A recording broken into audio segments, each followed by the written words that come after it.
What is up, nerds, geeks, and gamers? It's Rage, and today I'm going to be talking about the newest Borderlands game, Borderlands 4. To get right into it, good news, it is way better than 3 in my opinion, in terms of the story, and I'm not going to say the gameplay is like a huge leap. I would consider it about the same, honestly, but the fact that the story isn't dragging the game down is just amazing. It's not as good as 2 in terms of the story, but it's definitely been a huge leap in the right direction. I have 40 hours in the game right now, and I'm 44% of the way done with this game as of this video, and it's definitely been really fun. I've been really enjoying it. I sadly fell behind my friends in terms of progress due to Comic-Con and the launch weekend being the same weekend. So I spent quite a lot of my weekend going to Comic-Con instead of playing the game. So this review is done in the context of a solo player. I have also done my best to avoid spoilers. So I'm going to do my best to talk about what I have played and experienced and not what I have seen or that my friends have told me about. With that being said, let's start by talking about the positives. So far, the story has been interesting, and even though there haven't been any standout characters besides the Timekeeper, it's definitely a big step up from 3.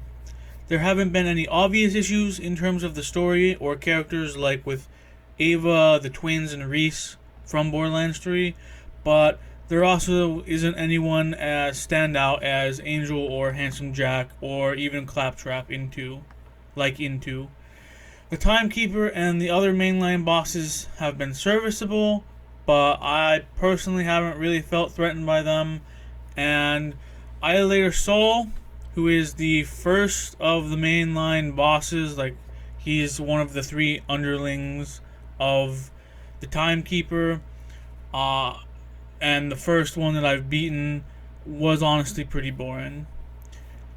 They don't really have that strong personality to make them memorable, and while there are tons of new characters as well, due to the nature of the game, which I'll talk about later, I haven't really felt all that close to them like you do in 2, and even technically in 3, but the game is obviously trying to make you care and like the NPCs that you're interacting with, but while they're serviceable, that's all they've been. There also are some reoccurring characters in this game, like Claptrap, which I'm very happy to see.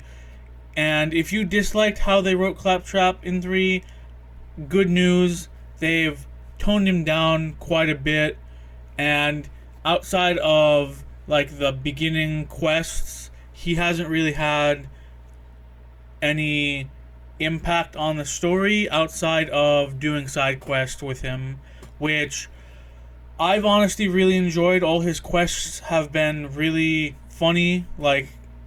Every time he's on screen, he's giving me something I'm laughing at, which could just be a me thing, but honestly, I really like how Claptrap is written for this game.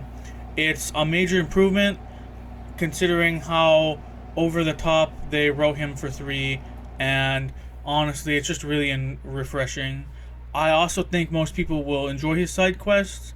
There's a lot of comedy that isn't poop humor or over the top or just solely him being annoying. So I really think if you guys decide to do his quests that you'll really enjoy them. There's also a few other characters from previous games that I've met so far, and I don't want to spoil who they are, even though it's probably pretty obvious if you are watching people play the game or are playing it yourself. In regards to the gameplay, it's been very fun. I mean, it's been a few years since I've played 2 or 3, but the gameplay is similar to 3's, maybe a little bit worse due to the fact that they made changes to the drop rates for legendaries, which I think explains the difference, since 3 had a very high drop rate for legendary items, and those items are supposed to be some of the best you can get, and they do have tons of effects and special abilities that are really fun to watch happen and to play with. I've managed to get my hands on some legendaries and a pretty strong build as well, so it's not impossible to have just as much fun as you would in 3, but until DLC drops, I expect most people will probably not find it as fun as 3, simply because of how over the top they made guns, and that's when they introduced the ability to change, to have like side modes for the guns, like being able to change the elements, or changing from the gyro jets to like sticky jets that go off when you reload or switch your weapon or whatever. Like I mentioned, or I think I mentioned, they really toned down the legendary spawn rates for 4, and it's been really noticeable. But to make up for it, they did add respawners outside of certain boss arenas that you can spend money on to refight the bosses to make it easier to farm legendaries, even if the drop rate is lower. So it's not terrible. It's really not. I found a couple legendaries without really even farming the bosses, but once I did start farming the bosses, I did noticeably get quite a few more legendaries after a while. They also added a jetpack that lets you dodge and float, and it's really fun to try and land headshots while floating. It feels, I want to say, it makes me feel skilled when I do it, even though I know there's not a whole lot of skill going into it. But I think a lot of people are really going to like the jetpack. Speaking of things they've added, you also get a really satisfying sound you get when you kill an enemy, and it provides a lot of satisfaction when you hear it. I went back and looked at Borderlands 3, because I figured that they probably had this sound in 3 and I just didn't notice, but it's not in that game, and I'm honestly surprised looking back that it wasn't in other games, because it's just a really satisfying, simple idea that makes killing hordes of enemies really fun, especially getting crits. In terms of things that are neutral, neither good nor bad, I want to talk about the open world. So the previous Borderlands games have been semi-open world with lots of interconnected zones that all typically had different enemy types and missions, with each game's zone getting bigger, or at least a little bit more full with content. You can see the difference between 2 and 3, which is probably the biggest difference between games. But this one is true open world in that, besides some very specific areas like some of the boss arenas, everything is technically reachable, and there aren't any loading zones required to go to most areas. With that being said, some areas and missions are locked behind the story or specific side quests that you have to do as well, but honestly those have felt very few and far between, and it honestly just makes sense for that to be the case. As I mentioned earlier, the open world has kind of made the story worse, though, in that if you're like me, someone who does a lot of side exploring and side quests between main missions, you could have hours between main missions and you don't really stay all that connected to the story or the characters. This is something that I feel like is an issue specifically with this game.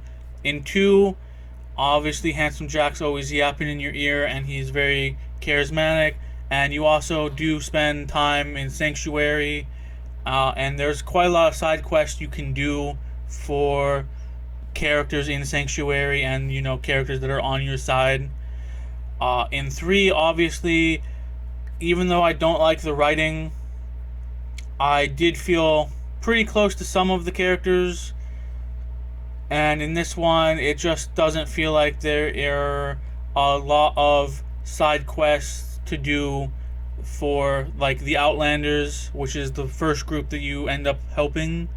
Obviously, this could be remedied by making more side quests related to the main mission, or having the villain show up more, at least.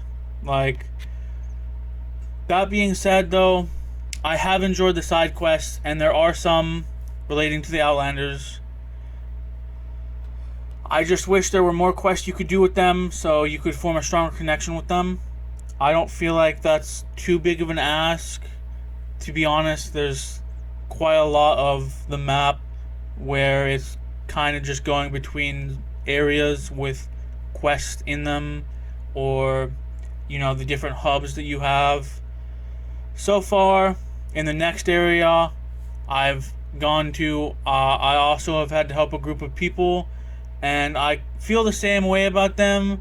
I feel a little more connected to them, though, since I feel like they improved on the dynamic by having you interact with a few members more than you did with the Outlanders. I assume the third area will also have their own group that you have to help as well, which honestly I kind of enjoy. Something that I should have included earlier in the positives is when you take over like hubs, which are different points of the map that have fast travel stations that you can go to, the NPCs will actually like help you when you're fighting. Like randomly they'll just be there, whether you're traveling and you meet some enemies on the road. Sometimes the NPCs will join you in fighting them. I don't think I've ever had them noticeably like teleport to an area they're not supposed to be, so it just feels really fleshed out, and I honestly really enjoy it. I really enjoy it.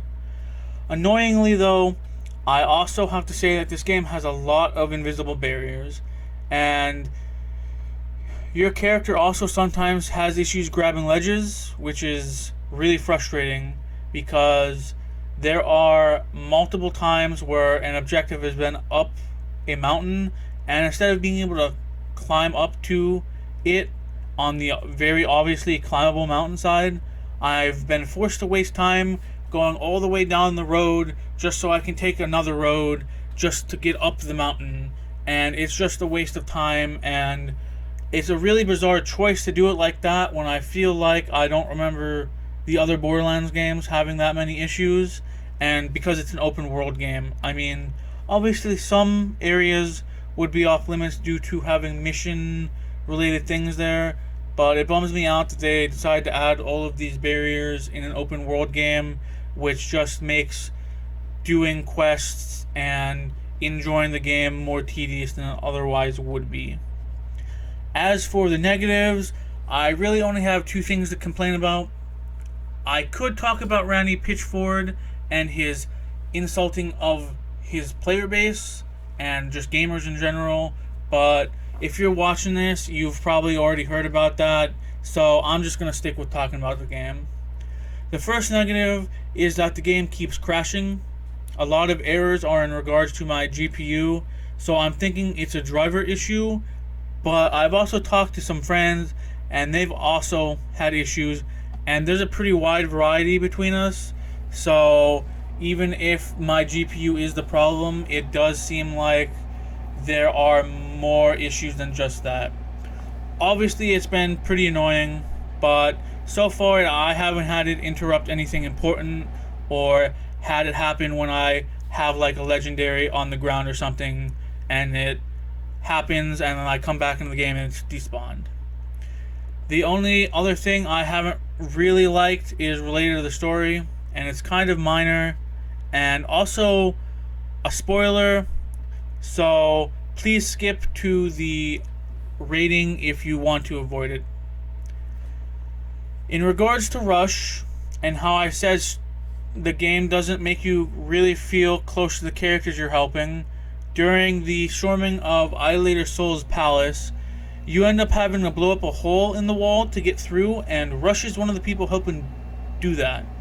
Once you get to the wall, he sends all the other NPCs away and tells you he has to manually detonate the bomb, which will kill him. Well, hold your horses, dude. Like, why kill him? Why kill him, Gearbox? It doesn't make any sense. I wouldn't care if he died. I barely know him. You haven't given me enough quests to bond with him to care about this. I know he's a good person, but I just haven't spent any time with him. I haven't bonded with him, and he's kind of just nothing to me at this point.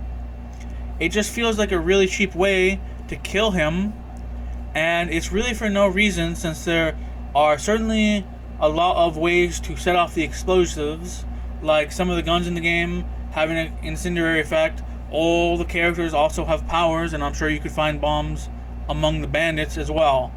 That's not even mentioning all the grenades and rockets you can find throughout the game, which obviously there are just a lot of ways that you could blow it up without have to like manually do it. Obviously though, I didn't care about him, so I wasn't really sad to see him have to sacrifice himself, but I also figured that this came way out of left field and that they'd fake his death somehow, because of course they would. Clearly the Outsiders also don't have any other character or characters who can lead them or be like their mouthpiece or whatever to, move their story forward. So imagine my surprise when he ends up living, because what's worse than killing off a character that you don't care about? When they fake killing off a character that you don't care about. He ends up living because another character managed to teleport him away before the explosion actually went off, which is kind of incredible because you'd have to be so precise. There was probably 2 seconds between him activating the bomb and it actually going off, where he had time to be teleported without losing a limb or dying or anything like that. All around, it was just a really cheap moment if they did kill him, and an even cheaper moment to fake his death as if I care about him. That's luckily really the only real issue I've had with the story so far, and even though I can't let it affect my review, I heard from a friend that the story does get way better, and in my opinion, the second area of the map with the Ripper Queen, the story is better. I do prefer the story for the second area of the game compared to the first area. Overall though, I have massively enjoyed the game, and I'm happy to have a good, fun looter shooter I can play with my friends, which I plan on doing after I beat the game solo. So far, until I get to the end of the game, my score is going to be a solid 7 out of 10. For me, 3 would probably be a 5.5, since the gameplay was absolutely incredible, but that story was so annoying, it really just colored my whole view of the game, and I only ended up playing it like twice. I've only done like 2 playthroughs of it. Even though I know it's fun, I remember it being fun, I do care more about the story than the gameplay. I definitely recommend Borderlands 4, and doubly so if you're looking for a game to play with friends without having to spend a lot of money. They also released the roadmap for the game, and besides the paid DLC and stuff, there's also free content updates coming as well. So even if you buy the game and you don't plan on purchasing the DLC, even though I would personally recommend it, Borderlands has some of the best DLC in gaming, in my opinion. They always add either really good side missions, like main side quests for the DLC, or just really cool areas and cool guns and other items as well. So please let me know what you think down below. What would you rate the game personally? Where would you place it on your Borderlands ranking list? I've only played 2, 3, and 4. And obviously, to me, 2 is an S-ranked game, 4 would probably be B-ranked, and 3 would probably be D-rank. And let me know what your favorite or least favorite moments in the game have been so far. Do you guys like Claptrap? How they've written Claptrap? Do you still think that they can Do you still think they should write him better? Should they just end up removing him from the game? Do you think he's an unsalvageable character? Are there any characters that you want to see show back up in the game? Anything from 3 that you want them to bring back? Or anything like that? So I hope you guys enjoyed, and I'll see you guys in the next video. Peace. If you enjoyed the video, please don't forget to like, subscribe, and hit that bell notification to get notified when I go live or release a video. It really helps me out and makes me more motivated to continue streaming and making YouTube videos and stuff like that. Hope you have a good rest of your day. Peace.